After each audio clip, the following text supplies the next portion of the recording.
All right. Well, welcome everybody, and a special welcome to those of us joining us via video today. Our Central Iowa House Church meets every Sunday at 10:30 to rightly divide and to study the Word of Truth. If you believe that Christ died on the cross and forgave all sin, well, then we share your belief. This is a faith-only salvation that is taught only in the gospel of God. Now, our salvation, remember, is a free gift. We didn't earn it, and we can't lose it. So my name is Heath Hill, for those of you joining us via video. We're going to do a little bit of review today, and on a couple of different things, but we're going to review on what we actually went through last week. Last week we were in Acts 21, 20 through 25, where Paul purifies himself. Now, he didn't have to purify himself. He purified himself to satisfy the Jews that were there in Jerusalem. Okay, we're in about 59 AD, so we've got the gospel. We're in the gospel of Christ. Okay, we're not in the gospel of the kingdom. It's not just to the Jews only anymore. Okay. It's the gospel of Christ. We're to the Jew first, then to the Gentiles. So Paul purifies himself to prove to everyone there watching that he keepeth the law. Okay? And James reaffirms the Gentiles converting to the Jews. We're going to go over to the board here just for a quick second and review the different gospels that we know that are in just Acts. Okay? We've got the kingdom gospel, we've got the gospel of Christ, and then we've got the gospel of God. Now, the gospel of God isn't preached anywhere in Acts. But when you look at words like keepest the law, converting the Gentiles, where is that here? Okay? Keepest the law, converting of the Jews, or converting of the Gentiles to the Jews. We're on this side of the line. We are not on the red. So we're not talking to us, right? This is our gospel. Our gospel is the eternal salvation, the faith only, the salvation to all. And it was revealed to Paul in Acts 20, but he never preached it, right? So our gospel, it talks about we're all one. We're the mystery, the gospel, the free gift, all those things. But on this side is not us. The thing that binds these two together, though, is that their faith plus works salvation.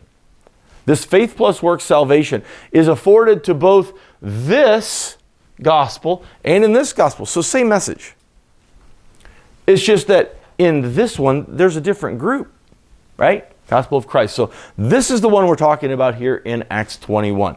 The Jew first, then to the Gentiles that convert to Jews. Okay? But we're still in the people, the nation, the promises. That's why all these things really pertain to this entire left side, not to the right side. So when we see that Paul's having to prove that he's keeping the law, do we have to prove that we have to keep the law? Of course we don't. We have faith-only salvation. Okay? So this week, the people make false accusations against Paul, and Paul is almost killed. All right. Let's begin in Acts 21, verse 26. If you have questions, feel free to speak up. All right. Then Paul took the men, and the next day, purifying himself with them, entered into the temple. Now remember, this is the shaving, the being separate and holy for 7 days, shaving their heads. This whole conversation happened last week and the week before, but it's specifically referring to Numbers 6 and verses like 2 through 21. Okay, Numbers 6, 2 through 21 that we went over pretty detailed last week or the week before. Catch the video if you can. All right. So he entered into the temple to signify the accomplishment of the days of purification, those 7 days, until that an offering should be offered for every one of them. So not only was there a practice, but there was a payoff. Okay? So there was money that was going to be exchanged to the Jewish church for this separation, this holy, this whatever else. So, all right, verse 27. And that was a Nazirite vow, in case if I didn't specify that. And only 3 people took a lifetime Nazirite vow. We've talked about that as well. But this is not a lifetime Nazirite vow. This is just a 7-day purification. All right. So, yeah. Offering like animals or something. I mean, I believe it was monetary. I don't know that there's any place that really states that clearly in Scripture. But if you look in Jewish practice, it was money, goods, land, whatever else like that. Yeah, but that's not scriptural. That's observation based on history. All right, verse 27. And when the 7 days were almost ended, so that purification time, the Jews which were of Asia, when they saw him in the temple, stirred up all the people and laid hands on him. Well, what were these Jews of Asia doing, stirring up trouble? Where are we? We are not in Asia. We're way over yonder in Jerusalem, right?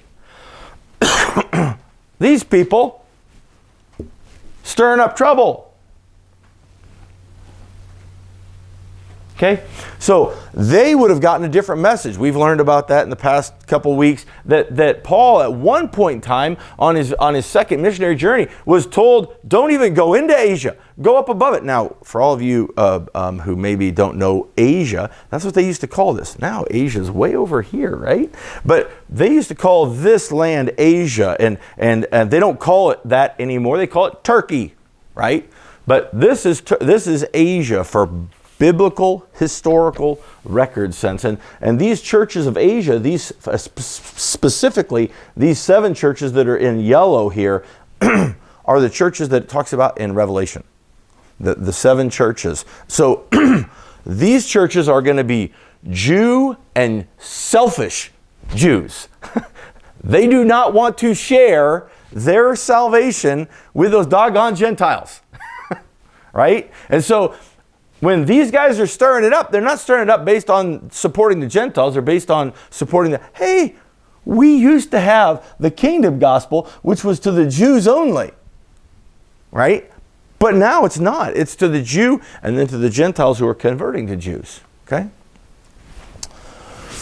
So, verse, let's see, 27. They stirred up all the Jews which were of Asia, when they saw Paul in the temple, they stirred up all the people and laid hands on him. Okay? Verse 28. This is what they said. This is what the Jews of Asia said. Crying out, men of Israel.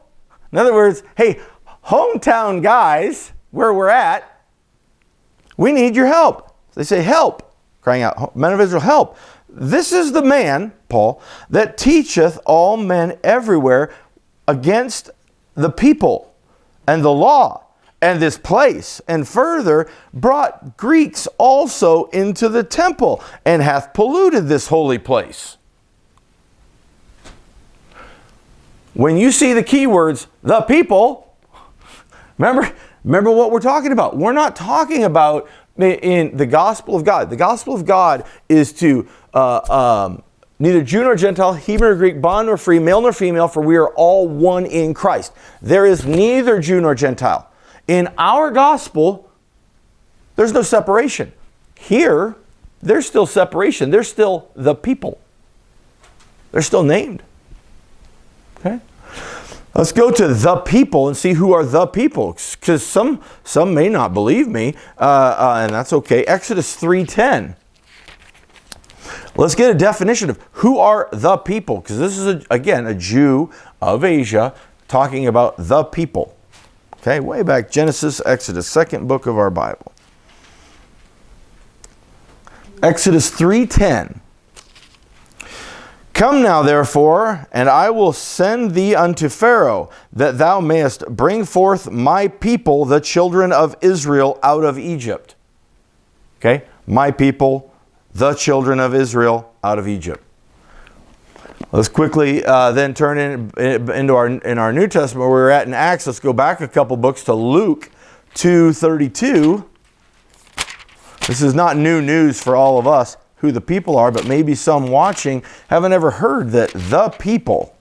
What is that referring to? Luke 2:32. A light to lighten the Gentiles and the glory of thy people Israel.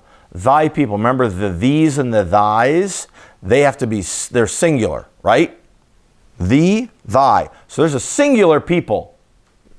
Him, singular, thy people, Israel.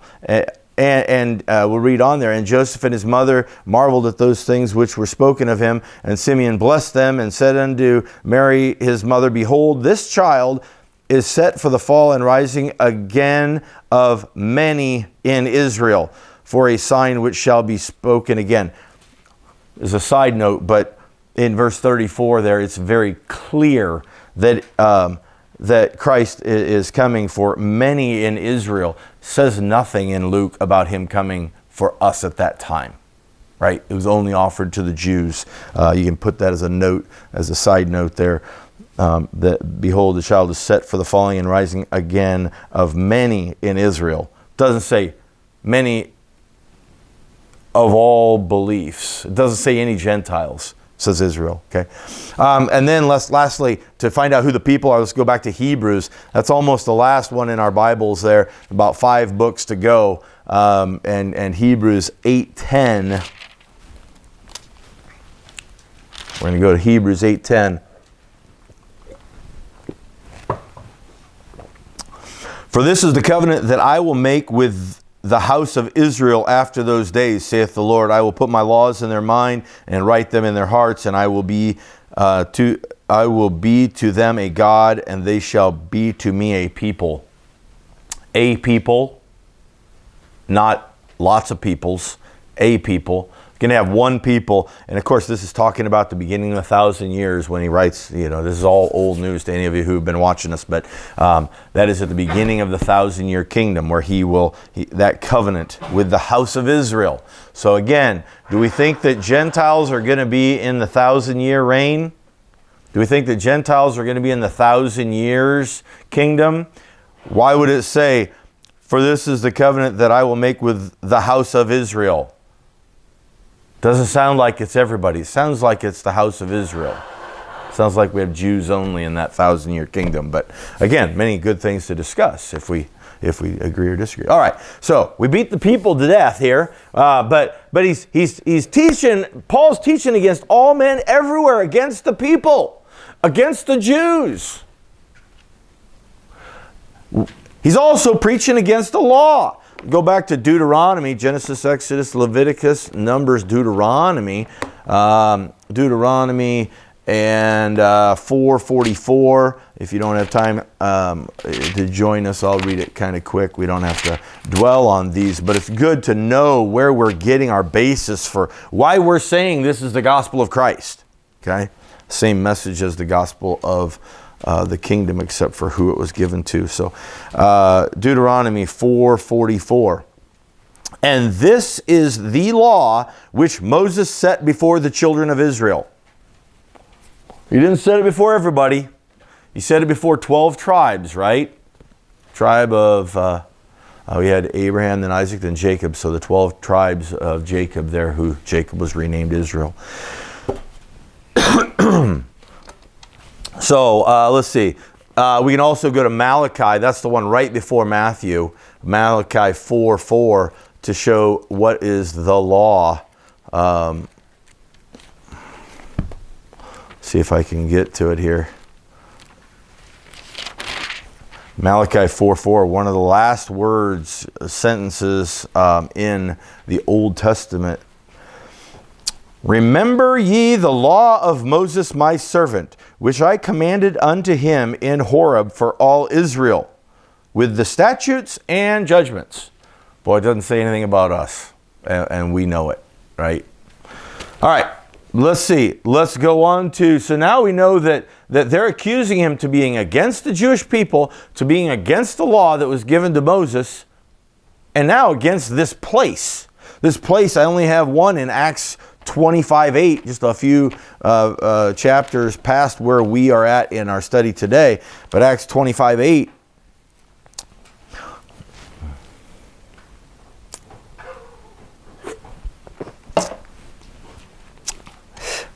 While he answered for himself, neither against the law of the Jews, neither against the temple, nor against Caesar have I offended anything at all. So if you're familiar with Acts or not familiar with Acts, Paul, for the rest of Acts, is pretty much defending himself. He's pretty much on trial, depending on whoever it is with that he's on trial. This is one of the times that he's defending himself. Now, it kind of sounds like he's defending himself at this time, but it's when he's being tried before Festus. But yeah, he answered himself, neither against the law of the Jews, neither against the temple, nor against Caesar. I'm not offending anybody. You can't prove it, is what he's saying. Okay? So, and polluted this holy place in 21:28, polluted this holy place, the temple. Further brought Greeks also into the temple and polluted this holy place. We're going to talk about the Greeks into the temple here in a second. But he's quoting that polluted this holy place from Ezekiel. Now Ezekiel, you got Jeremiah, you got Isaiah before. Let me see if I can find her here.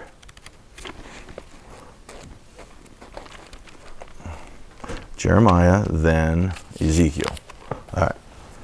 Ezekiel 44, 7 through 9. What is this polluted, this holy place? Is this some kind of a functional Jewish temple type of a thing? Ezekiel 44, 7, starting in 7. In that ye have brought into my sanctuary strangers, uncircumcised in heart and uncircumcised in flesh. Huh. Okay. So they brought in Gentiles. They're saying back in Ezekiel. Uncircumcised in flesh. To be in my sanctuary to pollute it. Okay. That's where the pollution or the polluting of Acts 21:28. They are polluting it. That this holy place, because they're claiming that Paul brought in a non-Jew. Now, Paul has permission to do this. We know in Acts 10:28 and in Acts 15:7, Peter was the one who said that Gentiles are now allowed to be Jews. Okay? Acts 10:28, Acts 15:7. Peter said that. Paul was just following the instruction of the church. Okay? But these guys apparently over in Asia didn't know. Okay? They claim they didn't know. We're going to prove that they did know. If you can see why there was so much pressure for the Gentiles to convert. Yeah. Yep. Because of all this. All this garbage going on. Absolutely. Yep. Acts 19:10. Let's turn back a couple pages here. Now, Acts 19:10. Clearly, we're in the gospel of Christ. We can go through all those details again, but we're seeing all the proof here. But Acts 19:10. I just laugh because I think we can see ourselves in this. Like We do. Like how we can hear truth. I know. But yet completely deny it because of like maybe our hearts aren't ready, or maybe Right. we don't want to accept the truth. Like I mean, Totally. Like I think, and I'll admit it. I see myself in this. Sure. I'm like, oh man, there's things that I don't want to accept. you know? Right. And my heart's hardened, but I don't know. Yeah. That's why I'm laughing. No, that's exactly right. Looked at Acts 19:10. So talking about, these Jews of Asia, they're saying, we don't know. We only know the one gospel, the gospel of the kingdom. We don't know about anything of this. I mean, they aren't saying that. But by saying all these accusations, they're saying that. Look at Acts 19:10. And this continued by the space of 2 years, so that all they which dwelt in Asia heard the word of the Lord Jesus, both Jews and Greeks. So can they really deny? And can they really make these accusations? Or are they just kind of flippantly making these accusations because they're really bummed that somebody is playing with their toys? Right? Somebody gets salvation. These Gentiles get salvation, doggone it, and not just Jews. Okay. Acts 21:29. Moving on. For these Jews which are of Asia, for they had seen before with him in the city of Trophimus an Ephesian, whom they supposed that Paul had brought into the temple. Who is this Trophimus? Trophimus he's likely either a Greek or a Macedonian. He traveled with Paul through Asia. Let's look in Acts 20, verse 4, a couple chapters back. And they're accompanied with him, with Paul, into Asia, Sopater of Berea and of the Thessalonians. Oh boy, I butcher this one every time. Aristarchus, thank you. And Segundus, I think, or Segundus, I'm not sure. And Gaius of Derbe and Timotheus of Asia, Tychicus and Trophimus. There's Trophimus. There's that guy.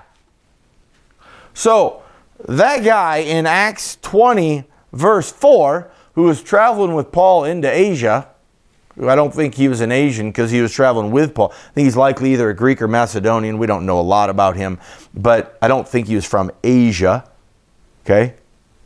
So that guy, hey, we had seen before with him in the city of Trophimus an Ephesian whom they supposed that Paul had brought into the temple. Well, supposed is a word that we don't totally understand. This supposed scripturally, and at the time of certainly when the King James was written, but even now today, if you look it up in the 1828 dictionary, supposed means to imagine as truth. It's supposedly. I mean, we say that. We don't know it's truth, or we wouldn't use the word supposedly. Okay? So they supposed that Paul had brought him into the temple. Did he really? This supposed, we can go back and look at a couple of supposed. Matthew 20, verse 11. There are a couple good supposeds, so I'm not just supposedly making up the definition. Matthew 20:10. But when the first came, they supposed that they should have received more, and they likewise received every man a penny. Okay, we remember this story where we got the workers in the vineyard, and one comes on and he starts working, and again, and the boss says, "I'll give you a penny for working all day," and he's like, "Great." And then the next one comes in maybe noon, I can't remember, and then one of them comes in late in the day, and that's what this verse 20:10 is talking about. When they first came, they supposed that they should have received more. Well, no, they were only ever promised a penny, and they agreed to it, but they supposed inaccurately, right? Second supposed I have is in Luke 24:37. So don't suppose anything. Suppose. Let's get the facts. Luke 24:37. But they were terrified and affrighted and supposed that they had seen a spirit. But they hadn't. This is Jesus. He appeared to them. Okay? After his death, burial, and resurrection, he came back from the dead, and they saw him, and he said, "Peace be with you." But they were terrified and affrighted and supposed they had seen a spirit. Well, that isn't the truth. Just like this supposed wasn't the truth. Okay? Acts 21:30. And all the city was moved. These guys are making accusations, and Paul hasn't defended himself. All the city was moved, and the people ran together, and they took Paul and drew him out of the temple, and forthwith the doors were shut. All the city was moved. That means they were excited, or they were stirred up. Okay? The same thing happened to Jesus. We don't necessarily have to turn there. We'll make it a little short. But Matthew 21:8-11, when the whole city was moved. But see, they were moved in a good way. When Jesus entered in, this is the triumphal entry in Matthew 21:8-11, where Jesus comes in and all the city was stirred. They, Hosanna, and all that. Okay, so that was all the city was moved. But they cast him out of the temple. They threw Paul out. They drew him out, it says. I think, laying hands on him and dragging him out. They drew him out of the temple. This happened twice to Jesus. It's the truth. Well, let's turn there, actually. This would be good. At the beginning of his ministry, John 2:15. To Jesus. Happened twice to Jesus, yeah. Not to necessarily draw a parallel to Paul, but just to show that this drew him out, drawing something out of the temple. Jesus did this 2 times. Now, Jesus wasn't drawn out, but he drew out people out of the temple in John 2:15.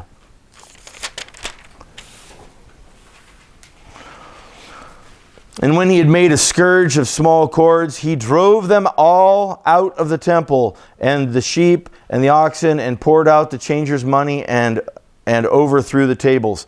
Now, I made note of this before, but if you're reading it out of another Bible, I apologize. But if you're reading it out of the King James Bible, look at the starting in John 2:13, and now just go for a while. How many sentences start with "and"? Right? We've talked about this. This is a progressive story. And this happened. And this happened. And this happened. We believe this story happened. Just like we believe that the story of the rich man and Lazarus happened with all the ands and a certain man and everything else like that. Just notice that in your Bible. Why does it have the word "and" at the beginning of a lot of those sentences? It's because it's continuing to reveal the story. And this happened. And just like in Genesis, how many verses did we say in Genesis 1? Of the 31 verses in Genesis 1, 29 of them start with the word "and." That means this is the order in which it occurred. Okay? It isn't a fable of, it might have happened in this, but day 3, day 4, does it really matter? Yes, and this. And this. And so this cleansing of the temple. And then the other one of the when Jesus threw out was at the end of his ministry. So if you didn't know, Jesus threw out money changers and people like that twice. At the beginning of his ministry, there in John 2:15, you're around 27 AD, give or take. And I say give or take just because for me to sit up here and claim that I know absolute time structure of the Bible is a fallacy. I know give or take time, maybe a year or two, one way or the other. But then in the end of his ministry, in Matthew 21:12, he threw out money changers again. This was around 30 AD. Okay, so at the beginning, at the end, he was sick and tired of the money. He's sick and tired of the collection boxes and the money changers. They're bartering and they're going forth, but shouldn't have happened in the temple. They're just doing it because it was convenient, not because it was authorized by the law. So Matthew 21:12, and Jesus went into the temple of God and cast all of them that sold and bought in the temple, and overthrew the tables of the money changers and the seats of them that sold doves. Now, that is at a different time than when it happened in John. Okay? A lot of people will say that there's only one time that happened, but nope, it happened twice.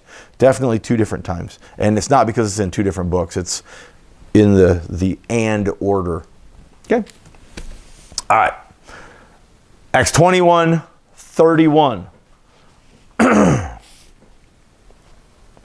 And as they went about to kill him, so all these Jews of Asia are going to try to kill Paul. Tidings came unto the chief captain of the band. They got a band? No, just kidding. It wasn't a band like we think of a band. But tidings came to the chief captain of the band that all Jerusalem was in an uproar. This captain of the band, it doesn't say anything about him, but I'm going to read from my notes here a little bit. I believe this chief captain's name was Lysias. Lysias. I didn't put it up on the screen because we are not told absolutely that this was Lysias, but from historical things we believe, and we believe that he was a Greek, and we believe that he bought his Roman citizenship. So he was a Roman, even though he was originally a Greek. The way they did that back then is you could either do it through paying a whole lot of money to buy a Roman citizenship, because Roman citizenship got you a lot of different things. But this Lysias, this chief captain, this guy who's now going to claim to be Roman in our story, if you served a certain number of years in the army, in the Roman army, you're granted citizenship.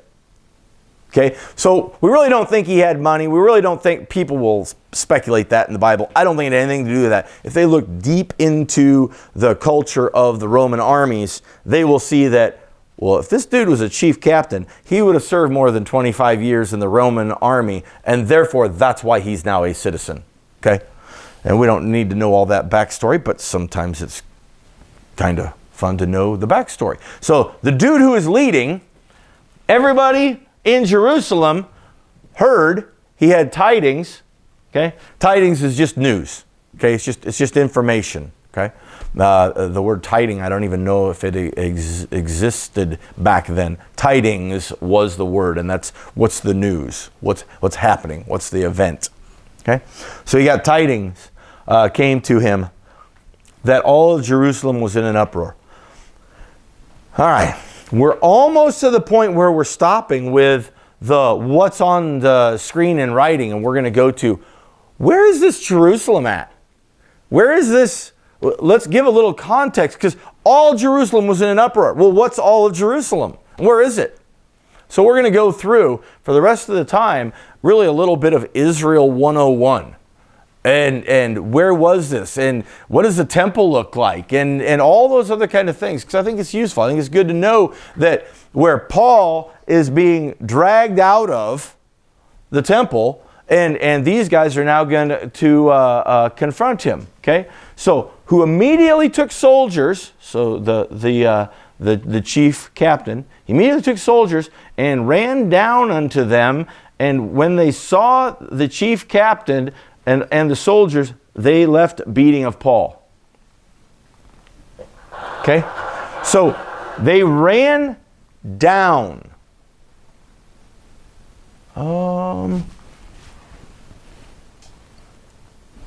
You know what? We'll cover that next week. We'll cover that next week. I apologize. They ran down to Jerusalem. Or in Jerusalem, they ran down. Who immediately took soldiers and centurions and ran down to them. And when they sat, I just changed this part of it. And when they saw the chief captain and the soldiers, they left the beating of Paul. You know what? Let's do that entire, just out of respect of time. I don't know where we're at. Yeah, we're at long enough time for this session. We're going to talk about all of Israel. So stay tuned. That wasn't an intentional teaser. Just stay tuned for the next video. Okay. But through this entire process of Paul being accused in Acts 21:32, does this sound like our gospel of God? There was a vow. There were Jews of Asia. There were Jews of Israel. There were thy people, the people, my people, the law, and this holy place, or the temple. Right? None of that sounds like all, the mystery, my gospel, a free gift. This sounds like follow the rules. This one sounds like, hey, believe what Christ did on the cross. Okay? I think we'll end there. We're gonna go through. I'm gonna reset it so that I have all of my Israel, where we're going and what we're doing for next time. So, all right, thanks.